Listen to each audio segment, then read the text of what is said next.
Sentire Media. Ciao a tutti and welcome to Venice Talks, a podcast series dedicated to Venice in Italy. I'm your host, Monica Cesarato, a Venetian food and travel blogger. Join me as I share my insider knowledge to help you explore Venice at 360 degrees. In this weekly podcast, we'll dive into the heart of a city, uncovering hidden stories and connecting with the people who make Venice unique. The artisans, the writers, the fashion designers, the bloggers, the journalists, and more. Let's break free from cliché and discover the true essence of Venice, not just the monuments, but the vibrant people, the Venetians. Experience Venice the right sustainable way. You can find me on my blog at www.monicacesarato.com and across all social media platforms. Enjoy the episode and let's journey through Venice together. Welcome back to Venice Talks, Season 2, Episode 15. Hi everybody and welcome back to Venice Talks. Today I have a very special guest. It is Warren Cairns from the Institute of Polar Science of the Italian National Research Council. My God, such a long title. Hi Warren, how are you? Hi Monica, I'm fine. Did they introduce you right? Did they introduce you right, by the way? Yes, you did. I'm Okay, with the Institute of Polar Sciences, and we're part of the CNR, and the main base is in Venice, which surprises many people. Oh yeah, I didn't know this. Okay, that's good. We go back to that. Well, first of all, can you start by telling everybody a bit of your background and your role at the Institute of Polar Sciences? Okay, well, as you can probably hear from my accent, I'm British. Mm-hmm. I'm originally from Cornwall. Mm-hmm. Before moving to Italy, I was actually working in Rotherham near Sheffield in a laboratory that made special alloys for the aeronautical industry. Uh-huh. And in that time, I met an Italian lady, Mm-hmm. and I started looking for work in Italy. She started looking for work in England, and most people would agree that I won because I ended up in Italy. Is she Venetian? No, she's not. She's from the province of Varese. Oh, okay. Oh, but babe, still a northerner. Okay, she's still a northerner. Yeah, That's she's fine. still a northerner. Yeah, she's still a northerner. Okay, so and when did you move into Venice then? I moved to Venice I actually started in January 2002. So I arrived more or less with the Euro. Oh, okay. You've been here a long time. You're more Venetian than Cornish, I got to say, no? Quite possibly, yes. Yes, quite possibly. Although I'm drinking a cup of tea at the moment. So. Oh, vabbè, okay. Well, hard habits are hard to lose. Yeah. So what's your role at the Institute then? I am an analytical chemist. So I study the fluxes and deposition of pollutants in the environment. Uh-huh. I started off in the Institute for the Dynamics Environmental Processes, which was more or less the same institute, and we've gradually evolved in the Institute of Polar Sciences. So I was actually enrolled to start looking at pollution in the lagoon and in the Veneto area. Uh-huh. And then we transmuted into the Institute for Polar Sciences. So we study flows of pollutants from Europe and intermediate areas towards the poles and back out again. And unfortunately now also the effects of climate change on the pollutants that are already there, of course, or what we call legacy pollutants, which are ones that are hidden deep underground and in the Arctic are slowly coming out now as the permafrost starts to defrost. And we're also quite concerned about, I think as climate changes also around here, how stable is Marghera going to be in the future? Is there going to be a toxic bomb that comes out if it ever gets flooded? So okay. I thought this was going to be, I'm not saying a light interview, but I can see it's going to be a bit heavier than I thought. Okay. We can make it as light and heavy as you want. No. These are important things that should be discussed. But first, I want to go back to a little bit about you, and then we'll go about in the real topic, as we say. How did you get into the field of polar research? It sort of happened around me. As I said, I was working effectively the institute had a different name when I was recruited. We were called the Institute for the Dynamics of Environmental Processes. We were looking at Venice. We were going down to the poles every now and again. And then in about 2019, the CNR and the government decided to start to bring together all the rather disparate groups working in polar sciences and try to make something like the British Antarctic Survey or EPEV, which is the French Polar Research Institute. And so we wanted to, well, the government and the CNR wanted to try and consolidate and sort of organize a bit better the work because it was very fragmented. So, so the institute sort of happened around me. I didn't change desk. The institute sort of occurred, and I was there already. And I'd already been to Antarctica once, and we'd done some work in the poles. And gradually, where we were was the Nation Institute where it all was born, because our director, who is not the director anymore just because his term expired, it was his idea more or less, Dr. Carlo Barbante, and he's a professor at the University of Venice, and he was our director for 8 years and was the driving force behind this change. So my question is, how many times have you been to the pole? I've been twice to Antarctica, and I've been twice to above the Arctic Circle. Well, 3 times, sorry. Wow. I've been twice to Canada, and once on oceanographic cruise from the Svalbard Islands to Greenland and back again. So when you go away, how long do you stay away for? Generally about a month to a month and a half. Depends on what you've got to do. Some people choose to stay in Antarctica for the whole season, which would be from end of October, early November through till mid-February. So which is quite a length of time. A very small select band of people stay for 13 months at Concordia Station, which is the only station in the world in Antarctica that is shared by 2 countries. Italy and France share Concordia Station, and they send an equal number of people. And currently the winter over is happening, and they're approaching midwinter now. So they're approaching when it's constant darkness in the South Pole. So if you follow them on the Italia Antartide Facebook page, you can see the pictures of the aurora and all the strange things they get up to. Yeah, but we actually got the aurora here in Europe. Yeah, I saw that. That must be, I missed it actually. So it must have been, for you, must have been a bit weird seeing it here. I didn't see it. I only knew about it later, and it's very hard to see because it's not as bright. Yeah. When you see it, you have to be quite far north to see it very brightly. Otherwise, it always appears much better with a cell phone and with your eyes. Which is quite strange.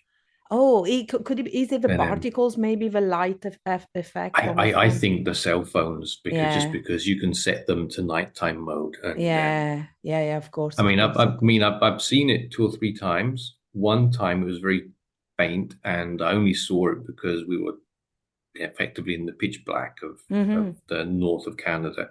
If it was that bright here, we wouldn't have been able to see it above the street lamps in Camp Alto where I live. It would have been it's too much. It's too much everywhere. You need to be somewhere dark to see it. Yeah, my dad is an astronomer. He does a lot of he studies, and he always tells me you got to go away from the city to do anything decent with stars. It's unbelievable. Lisa, I found it very interesting that you actually, the institute got, the whole system, you all got together on 2019, just when we had the huge Acqua Alta in Venice. That's kind of fate of destiny in a way, wasn't it? Quite possibly. We'd actually moved out of Venice in 2016. We're actually based in Pietrino, but in Mestre. We moved out. It would have been complicated, wouldn't it? We used to be in Santa Marta. In where there used to be the science faculty of Ca' Foscari, because we are co-located in for Ca' Foscari. We're all associated with Ca' Foscari, and there are Ca' Foscari professors associated with us. And we collaborate very deeply with Ca' With the Foscari. university, yeah. Yeah. And so we're sort of located in one of their buildings. And so we moved away from Venice in 2016. Okay. And the institute was born there. Okay, listen, now let's talk about Venice, because I know that the other day Warren was very kind. He came actually to the presentation of one of my books, and he started to explain all the problems that were with Venice. And I was actually really listening to him, but unfortunately, I don't think the audience was the right audience. But now I want to know everything. So we all know that Venice is unique for its environment. It's so delicate, so particular, but how has the climate change really been impacting Venice? And I mean, let's not talk about the last 3 months, because the last 3 months, I think the world has gone crazy. But, let's say in the last 10 years, but I think it's when you can really see the big differences. What, with high water and things? In general, I mean, when it comes to climate, it's not just high water, I suppose, isn't it? I mean, I think also... I mean, we've got climate change we certainly, with the high water level, much more frequent now. You can look on the site of the comune. You can see how the sea level going up changes with the frequency of the acqua alta. Just follows the trend line of the high water. And I mean, Venice is it's on the front line of climate change, and we've known that for a long time. We've got colleagues in ISMA, which is the other CNR institute in Venice, the one that used to be called Grande Masse.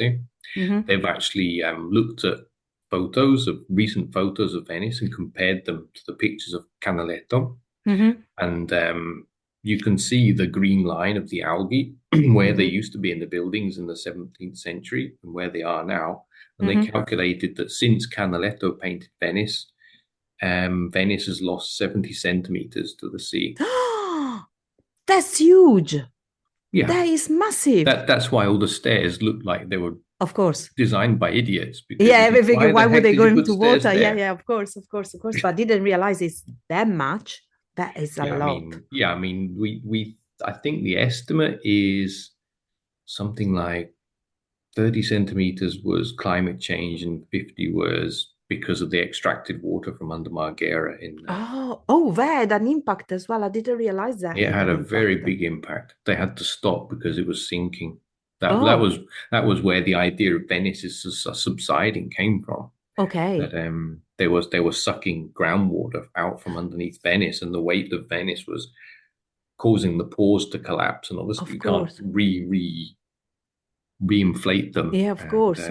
Yeah, for people that are listening that maybe don't really understand how Venice is actually still functioning, still standing, but Venice was built on mud with the help of poles that were literally sunk into the mud and created like a foundation, correct? Yes, and that's where everything stands. Are we talking about 100,000, if not millions of tree trunk? But of course, when they stay inside the mud and covered by the water, they solidify, they become like, they petrify, right? So they become like fossils. Yeah, they effectively fossilize. Yeah. But the moment you take away the water, the moment you expose them to the oxygen, obviously they start to crumble away. And of course, everything starts to collapse. So do you actually, as an institute, do you use Venice as some kind of point of reference for what's happening in the rest of the world, in other cities that are similar to Venice in the location? Not really. We as an institute, ironically, we don't study Venice very much. We can use what happens around here as an idea of how bad things are at the poles, for example. We almost use things the other way around. I mean, there's the environmental associations that recently have found PFAS, which are these fluorinated polymers, compounds that are very, very big pollution near Vicenza. And they found them in eggs of hens in Marghera. Oh, And the levels were very similar to what we found in penguins in Antarctica. oh, okay. So these pollutants that go in all our waterproof jackets, they're what make your non-stick pan non-stick, have managed to get all the way down to the South Pole and get inside the eggs of penguins. So it's quite Wow. impressive. I know. I mean, we think it's really interesting. The butterfly effect is actually Hmm. so true when it comes down to anything, any action we do also with environment. It's unbelievable. I mean, stop me if I say something stupid, No, okay? no, Because I'm pretty okay. sure I'm saying Don't worry. something No, no, stupid, it's okay? No, okay. no, That's please fine. do No, no. because Yes, yes. But my question is, Mm, of course, we all know the polar ice caps are melting. Okay, this yes, we yes. still got people that deny this, of course, out there. They say no, Unfortunately, no, it's not happening. yeah, But I've we, seen it. Yeah, yeah, so yeah, and I mean, yeah. you don't need. I don't think you need to go to the polls to see it. You just need to see the Mm, videos that are sent. yeah. Okay, but my stupid question is, if we Mm, have all these masses of ice melting, okay, yeah. where does this water go? And is that the reason why we have got also so many more storms, hurricanes? Is that because there is obviously water melting, then evaporating and creating more water in the air? Is this something stupid I'm saying? Not completely. No. Okay, okay. I'm glad it's No, not too no, totally stupid. Please no, correct no. me, then. Thank you. What from Open, what I open understand, my yeah. mind. Thank you. Okay. So what effectively is happening is the ice on the land is melting, Mhm. causing the sea level to go up. Okay. Obviously, the ice at the North Pole melting has no effect on sea level because it was never on land. So Mhm. the fact that the North Pole is melting doesn't have an effect on sea level. But what it Okay. does have an effect on is that when there is a lot of sea ice above the North Pole, Mhm. what happens is the polar vortex, which is where the cold air sinks down and keeps the cold air above the pole, Mhm. it stays quite strong. But when the ice starts to melt and disappear, the water warms up because it's no longer white, it's blue. And so Mhm. the polar vortex destabilizes. And so the cold air escapes from the pole. And so Mhm. warm air can get to the pole and cold air escapes down. And it makes the weather much more variable at our latitudes because this cold air isn't being kept in its own little Mm. personal cyclone anymore. Okay. And then as the ocean currents are getting warmer, a lot more water is evaporating. And there's a lot more heat in the system. If you imagine, Yeah, yeah, of course. if you imagine the oceans as a pan on a flame, we've gone from one stop to two stops on your gas stove, and so there's a lot more water vapor coming off the sea because just the water is warmer. Mm-hmm. And as heat increases in the system, obviously the air currents and the jet streams get stronger. And Mm-hmm. so this is effectively causing not just stronger hurricanes or stronger storms, but they cause them to be more frequent. So when we have the big thunderstorms, maybe they would occur once every 100 years, 200 years. Now they're happening maybe once every 10 years or so. Mm-hmm. It's increasing the frequency. And the And locations as well, isn't yeah, it? Is yeah, the yeah, and I locations think I are think the weather changing? belts are moving. Yeah, Ah, okay, because okay. what I read recently, I'm not a meteorologist, or I've had to learn about climate Mm-hmm. Of because course, of course. I've unfortunately had to learn about climate to understand the results I get because I measure Mm-hmm. pollutants. Of But course. what I read is that even in the 1990s, my wife remembers Italy was always waiting for the anticiclone delle Azores for I know, nice weather. of course. Where is What he gone? happened? Where is he gone? It comes in February. Oh, okay. It changes. It's what we get now is it's far higher up, and when Italy gets hot weather, we now get the African subtropical cyclone instead. So we So, instead of getting this nice warm breeze from the ocean, we get uh-huh. this hot air from Yeah, above the Sahara that takes of its course. place. And all this is due to the fact that the weather belts at the pole the mid latitudes above I the UK shifted, and above the are shifting and becoming weaker or stronger, and that the of equilibria are course. changing. Yeah. I mean, you always say, "Oh, I remember when I was young, the weather was different," but Mhm. it really is. It really is. I mean, the last, Yes. for sure, in the last Um, 5 years, if not more, but let's mm, say the last 5 years, of course. I mm. mean, we don't have a spring anymore, and there isn't an autumn anymore. It's all No, I know. crazy. I mean, Yeah. February is a new August now, I suppose. you know, Hopefully not quite that bad.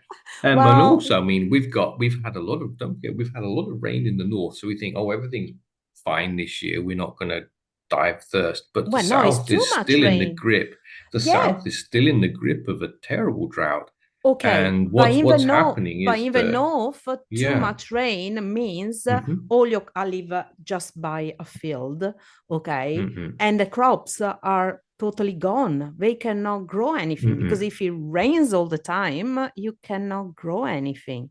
yeah. Rice, I suppose. We're gonna be Yeah, doing a yeah. lot of I don't know. I mean, risotto. it's just the I don't know. The fields don't drain, or Yeah. what's happening is that the fields are draining at the same rate as they used to. What's happening is a lot more water from the roads, places that are now impermeable to rain, is now running onto the fields. So a lot Mm, more water is getting onto the fields because it's not sinking in where we used to have, where we've got now got car parks, where we've mhm. got more buildings, the Yeah. huge expansion Yeah. in And we used to have a in lot of what do you call them, the thing, ditches as well. yeah. There was a system in Italy. It was in England as well, I remember, but particularly in Italy, there's a system of ditches. Hmm. Now they're all been covered, and of course, things don't drain. The water Mm. doesn't drain. Yeah. We lost so many skills, I suppose. Going back to pollution, since it's your Hmm. field. Yeah. Okay, Okay. now, what is the major problems of what kind of pollution have we got in Venice? Of course, Porto Marghera, we Yeah. know. Okay, as Yeah. for people that don't know what Porto Marghera is if it was, I assume it still is one of the biggest industrial plants Yeah. It's in but Europe. it's not as active as it used to be. Thank God. Yeah. But they want to make it active again. They want to Oh, build new interesting pollution generators. I think they want to That's build a new. interesting. I thought you were saying Yeah. some new interesting kind of industries, but No, polluting no, is but even worse. no. Well, Okay. they want to put a new two new incinerators there. Oh, fancy. Nice. Yeah. So, If I didn't get cancer before, I'm I definitely gonna yeah, get it I this would time. yeah, I would say the biggest problem for Venice, even though people don't believe you, because we're near the Mm. sea and we get a sea breeze, is the air pollution. Oh my The God, air it's all pollution yellow. is terrible, I know. and it's not necessarily just Venice's fault. We get as you know Mm. the Apennines and the Alps close the Po Valley, and Of so course. air in the winter can't get out because Yep. the pollution is sort of capped in Mm-hmm. by what we call a Mm-hmm. temperature incline, and which improves in the summer because that temperature change that would cap all the pollution inside in the winter goes up to about 3,000 meters in the summer. So that's why Mm-hmm. the air improves in the summer Mm-hmm. because it's just more dilute. But we've Mm. got very bad air pollution in Venice. Oh, I can tell you, Yeah, an asthma sufferer, I can tell you. I know. yeah. Oh, it's bad. And I mean the waterways are polluted with all sorts of things. I mean, especially from the old pollution. As I said, we've got the big problem of fluorinated compounds from Mm. Vicenza, which obviously are getting into the rivers and gradually making their way towards Mm-hmm. us. Luckily, um, the local water authorities can keep the drinking water clean. Mm-hmm. So at least But, that's the actual drinking water we have is good. but But Warren, this has got a big mm, impact on the flora and the fauna of the lagoon, doesn't it? yes, it does. Yeah. What I mean, the flora and fauna of the lagoon is affected also when they do dredging. Mm-hmm. Unfortunately, because when they do dredging, they have effectively disturb. What we have sediments, clean Mm. sediment, that's built up on the contaminated sediment from the 50s and 60s. Mm-hmm. And then when you dig it all up, you It then comes back dig up. out yeah, you then remix some of that stuff, and that's why some of the environmental groups are so against the new canals they want to dig Of course. for getting to the cruise port. In But some ways, ironically, it's better if they go through the Canale della Giudecca. so, stupid question. Yeah. If I got people like you that Mm-hmm. are there with the data in your hands, you're all scientists, you're people that Mm-hmm. work with universities. So we're not talking about, your silly Mm. person like me that comes all of a sudden Yeah. wakes up in the morning. How Mm-hmm. come when you have these studies, these data and all of this, people don't listen? Why? I don't know.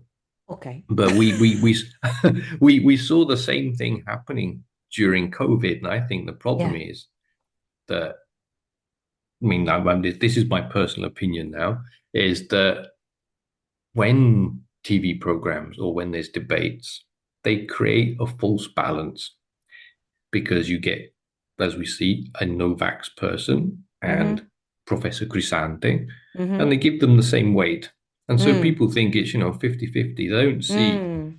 on the side of Professor Crisante All the work that is 5,000 done. Yeah. PhD Yeah. and other virologists, and on the Okay. side of the no-vax person, Just a number 10, of 10, 10 nutcases who run a yeah. blog.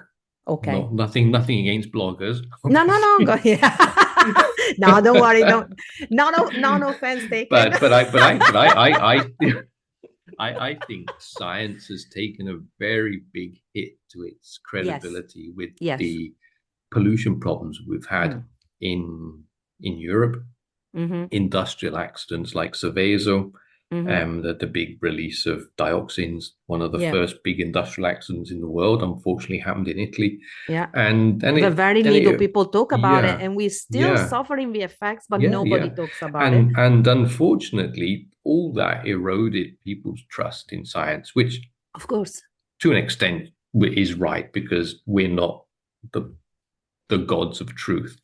We study the world as we see it, and we publish our results. We let decision makers know, and then it's a political decision what you do with that data. Yeah.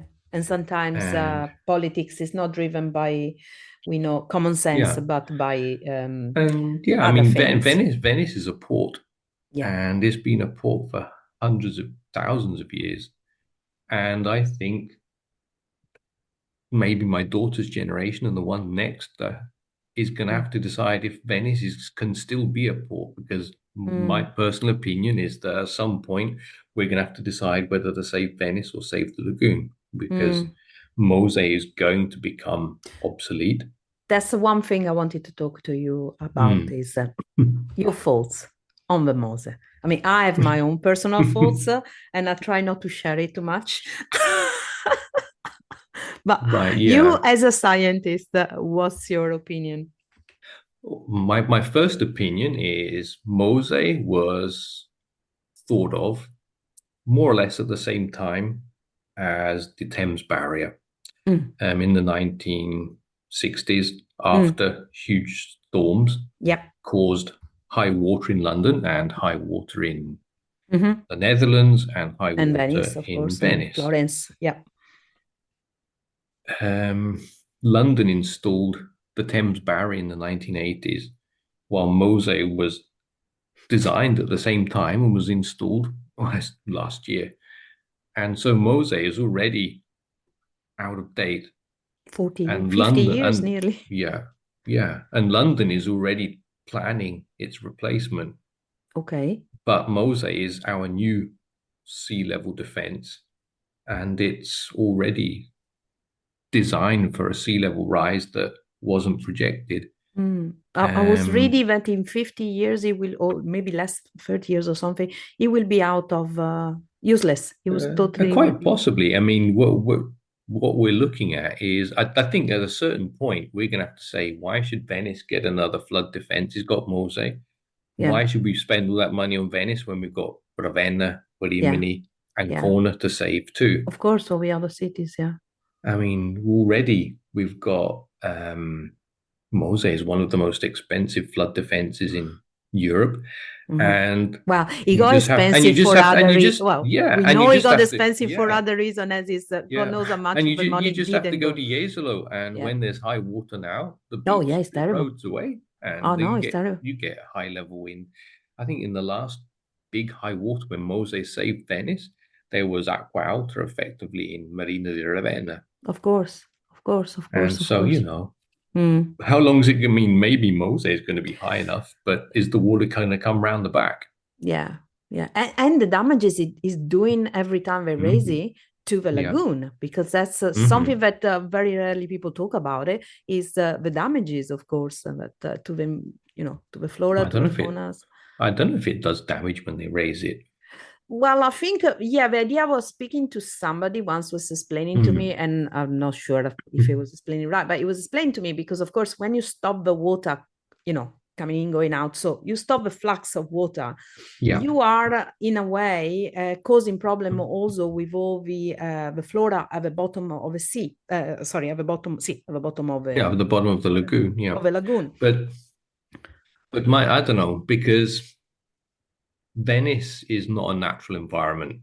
It's not been a natural environment, of course, since they deviated the rivers in the when I don't remember when they did it. Was it the 1600s or 1700s? Yeah. It was a series of things that they did. Yeah. I mean, if nature had been left to its course, Venice would be like 10 kilometers inland, like Ravenna. Oh my God! You wanna see what Venice will look like? All you got to do is take a boat on the Po River, and then you know exactly, because of the Po River at the moment, it is the delta of the Po River is changing every day. Every day. And if you want to understand, if people want to understand what Venice would be like if there wasn't any kind of artificial barriers or work that the Venetian did, that all they got to do was go there. It was or even if we go to, I don't know, if you go to Ravenna and you can see the old Roman fort, the old Roman port is inland.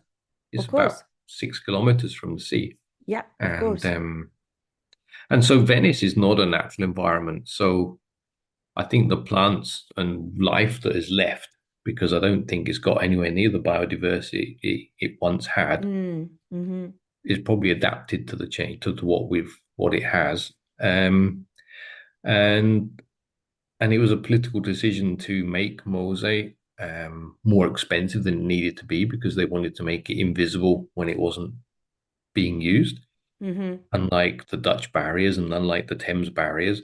And we're paying the consequences of that decision, that it has to be underwater, and so it's got absolutely huge maintenance costs. Of course, and it's getting eroded every day, because obviously it's salt water.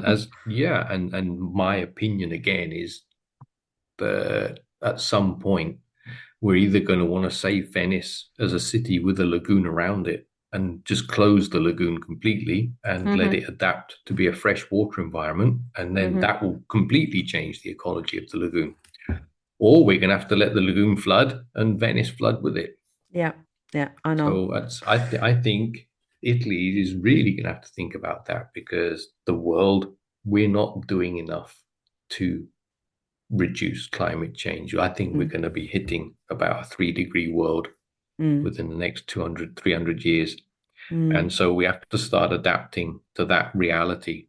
And I think a problem is that this the 20th century and 21st century generations, little did they think about the future. We live a lot in the present. We don't really look for that next generation, or at least the majority of people don't do that. And that's very sad. I think it's just the culture. I think nowadays you just look, don't really care what's happening to my great-grandchildren. I'm not going to be here anyway, so no, but the societal change has been very, very rapid. I don't think anybody knew that could happen, because if you think that it really kicked off in the 1950s, when what we think of as the Anthropocene started, when we had what we call the Great Acceleration, when wealth, energy use, resource use massively expanded in the developed part of the world. And if you think now, 3/4 of the CO2 in the atmosphere was emitted during the reign of Queen Elizabeth II. It happened in a blink of an eye Yeah. in geological time. And and we've carried out we're carrying out a huge experiment on our planet. And Yeah, well, we're not going to be looked at very kindly. if we still survive, because I don't know how long we're gonna go, this way. I don't know. I think we're going to survive, but Yeah, well, we're gonna how have to many we don't rapidly. know. Yeah, no, I know. Well, I mean that's that. I was thinking about it coming home. About how Venice is massively overcrowded with tourists, and I personally do not like staying around in Venice in August because it's too hot. And one of my favorite holidays was when I went to Iceland because it was cooler there. And I was thinking, but Italians are going to be escaping, but people who live in India and southern China, they're going to come to Venice in August thinking, oh, it's 10 degrees cooler than where we are. Yeah, and Italians are going to go on a holiday to Iceland, and Yeah. these people are going to go on holiday in Europe. Yeah. And then Iceland's gonna be the next Venice. Yeah. Poor And things. I really don't know what we're going to do because I was looking at pictures of Everest the other day. Oh my God, And did you see the line? and yeah, there's a Wow. queue. I mean, I was shocked. it costs 20,000 euros each to get up there. You're Mama, above the line of death, so you have to carry your own air. You have to listen, carry enough, and I it's know. still overcrowded. Well, So what Warren, chance my has question Venice is, got? in the old days, to do Yeah. something like that, to go on top of the Everest, to climb whatever, you had to be extremely fit, you had to be a climber, you had to be an expert. Yeah. Are there so many people in the world that are so fit? Oh my I God, I don't mean, think so. it looked like the queue of a No. supermarket. But if you think about, I mean, the clothes you wear, the weather forecasting is much better, so they close the mountain if it's going to be bad weather. Yeah. They have Sherpas. I mean, one rich person maybe has two or three Sherpas to help them Yeah. up, Yeah. and people do die on the way down because they've just over exerted Oh themselves. yeah, did you read? I Yeah. was reading I think the headline was "Death" and something else. Not for And death. so I was wondering, a tourist destination where you can die is overcrowded. Yeah, can you There's no imagine? way a €5 fee is going Ah, to let's not reduce go into that. Let's not go is into going to that. reduce tourism in Venice. Let's If refer people to still my go, if you can latest die. Yeah, let's refer to my previous episode about the entry tax. So let's not go there. Listen, I've got Okay. so many questions for you, but don't have time anymore. So I'm Please gonna have to do. call you No, back no. another time. But I got one last question. Yeah. How can us as individuals, as a community, how can we contribute to mitigating a bit these effects of climate change, particularly in areas like Venice, but in general? Little things that we can do, like practical little things that you as a scientist say, look, I understand you cannot maybe do anything extremely big, but on a daily life, what can we actually try to do to help? I think we all know. I personally, obviously recycling, but depending on what. I don't think you can recycle plastic. Someone with a PhD in chemistry, recycling plastic doesn't happen. It's just reused in some strange way or burnt. So try and do things that use less plastic. Obviously, maybe if you have to go to meetings somewhere else, try and group them. So if you have to travel and fly, don't go for one meeting, but try and organize your time in a way, or even use things like Zoom more often. Yes. But by the way, even Zoom causes pollution, but that's another way. Okay. As does Google's. They think every time you do a search in Google, it's the equivalent of turning on a light for 10 seconds. Oh, wow. Didn't know this. Okay. Interesting. Okay. My God. We are doomed to die as humans. I'm sorry. We really are doomed to die. I don't know. We have to, I mean, I think everyone knows that, reduce your consumption. I'm not saying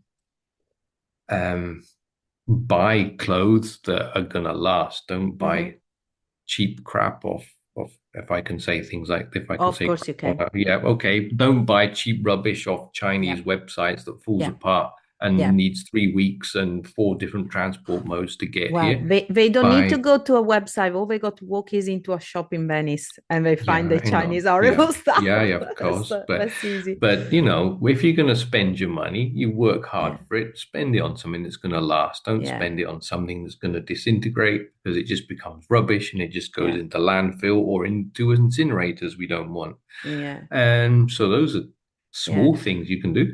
In a couple of weeks, next week, I think, there's the European elections, and maybe vote for someone or a political group in the European Parliament that has these things at heart. I'm a big defender of that idea, and maybe even start getting involved in an environmental association and collective action to get people interested in the environment and saving it. I personally have joined Extinction Rebellion. And, Okay. And in Venice, one thing that I suggest personally, because I've interviewed them in the last season, was the people is to come over with our. Don't use plastic bottles, because we got loads of free fountains, definitely. Tap water. And or if you buy a plastic bottle, try to use it over and over during your stay, or come over with the water tank or something, whatever. And also try to ask not to have plastic water bottles when you're at the restaurant, even though it's a bit hard in Venice, because that's how they make their money. And I did speak to some restaurants, say, why don't you give water from either in glass bottles or in jugs, and some of them are willing to do that. Some of them replied to me, but that's how we make money, by selling the water. But it's an Italian problem. I think there are some like 400 bottled water brands in the world, and 300 of them are Italian. Seriously? Yeah. Wow. This I didn't know. Okay, I like my sparkling water, but I got to say, I got at home, I got my own soda stream, so I don't use any more plastic bottles. And I got to say, it feels so good not to have every. We have a recycling, like you probably. We have recycling, so they come once every 2 weeks. I don't know. I try to go to my local greengrocer. And I buy fruit and vegetables, and I ask them to put them in paper bags, not in plastic ones. Even small things like that can help. Going by bike, going by car, using public transport, so it gets promoted and so it gets used more and more frequently. I would like to say to people to use public transport in Venice, if only it was a little bit more frequent, because the problem is that right now the problem with public transport in the city of Venice is that there are more tourists in the public transport than the locals, because the locals cannot get into it. But that's not a tourist problem. It is a problem with the government. So. I'm sort of talking about in general when the people go home. It's we have to consume less. We have, I think the United Nations has something called World Overshoot Day, where they work out when a country has used up its annual supply of Earth's resources and started using next year's one. In the 1970s, Italy, it happened in November. This year, it happened in May. Okay. May, as in rainy May. Listen, where can the listeners learn more about your work and the initiatives of ISP? Okay, we have LinkedIn, we've got Twitter, we've got Facebook, we've got Instagram, we've got a website. Okay, can you tell us the website and the handles for everything, please? And he goes, I don't know my website. Well, I mean, let's have a look. See, I caught you unprepared. Well, I don't know. So if you put in it's www.isp.cnr.it. Okay. And on social media is... On social media, we are CNR Istituto di Scienze Polari. Okay, but they come on the website, they can find you, yes. They can come on the website, but we tend to do Facebook and Twitter, Facebook and Instagram in Italian, And we Okay. do Twitter and Instagram Twitter and LinkedIn in English. In English, yeah, of course, because you have a Yeah. media and everything. Mm-hmm. Okay. Yeah. And can people actually actively support the institute or not? I think Italians do that already. We're fully funded by taxes. Okay, right. Okay. Well, so they can just give you, let's say, a social media support, as in spreading the world. So when are you off? When are you off next? I should be going to Antarctica next in November. Oh, nice. Okay. Oh, by the way, one last thing. Yes. The funniest encounter you have in either of the poles? The funniest encounter was with a seal. Okay. They are by far the laziest creatures I've ever seen in my life. They just lie there on the ice all day. You don't know me very well then. and this seal, I think it got bored at a certain point and it moved, and we could see the imprint in the ice of where it's just been lying for so long. Hours, for so long, the ice had conformed to its body shape, which was quite impressive. So that was very funny. Okay. And have you had any scary encounters instead? No, I haven't. No. The only thing that scared me was when we're in the boat. We were effectively traveling. We were traveling much further north than the Titanic did. Okay. We were traveling from the Svalbard Islands to Greenland, and we didn't see a single iceberg. The Titanic would have had a long, illustrious career if it set sail in wow. Yeah, but that must be scary because you realize how bad the situation is there. But wow. Scary. No, I mean, scary was, I know, air turbulence flying across the Antarctic mountains, and I was feeling quite ill. The plane was wobbling around so much. I mean, really, really, really juddering. We get quite impressive seatbelts in the planes. Yeah. And I looked at the pilot and he was reading the paper. So okay. Nice one. The co-pilot was having a go and he was reading the paper. So okay, well, that should have been, we should have put you at ease a little bit, no? It did put me at ease a bit, but it was hard to relax as we were juddering about. And listen, and you were probably thinking, I have to go back as well now. Yes. Well, I mean, going by plane is much better than going by ship. It takes 8 days by ship. Oh la la. Oh wow. Yeah. No. Yeah. Oh gosh. Okay. Listen, I'm gonna have to interview you again. Okay. You got so many interesting things to say. I need to think of what we can talk about because it's got to be about Venice. So, but I come up with something. Don't worry. But I'll definitely call you back during the season. Listen, my pleasure. When are you going? Sorry, I know you're going back, but when are you actually going? We haven't got the actual dates yet. I've asked to go from about mid-November to mid-December. Oh, it would be nice to do a Zoom call from north or south. Where are you going? North or south? South Pole. Yeah, they installed. Yeah, they installed Starlink this year. So so north bears, south penguins, right? Yes, exactly. Okay, I'm not such an idiot then. Yeah, no, both have got killer whales. Oh, but those goes around everywhere. They're killing everybody. They're going everywhere. But we'd find them,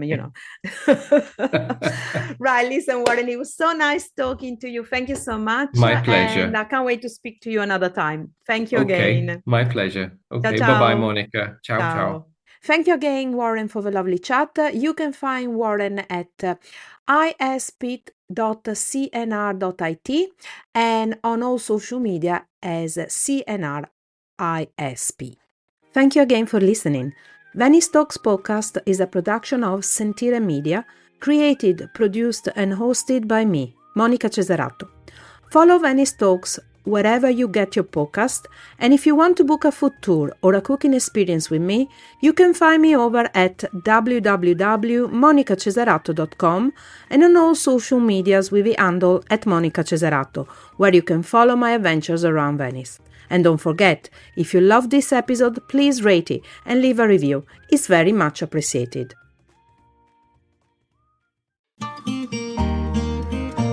Sentire Media. Hey, podcast producers and show hosts. Do you want to join a podcast network that celebrates all things Italian? At Sentire Media, we understand the allure of Italy and its unique culture. Our devoted team of hosts and producers are all driven by their shared passion for Italy. And we work tirelessly to create the best lifestyle podcasts and content that will whisk you away to the very heart of Italy. With us, you can savor the mouth-watering flavors, get lost in the stories from the past, break down the cultural barriers, and truly immerse yourself in the vibrant traditions of this intoxicating country. If you have a great podcast idea or are already in production and would like to join Sentire Media, head over to sentiremedia.com, that's SENTIRE media.com, and find out how to submit your show.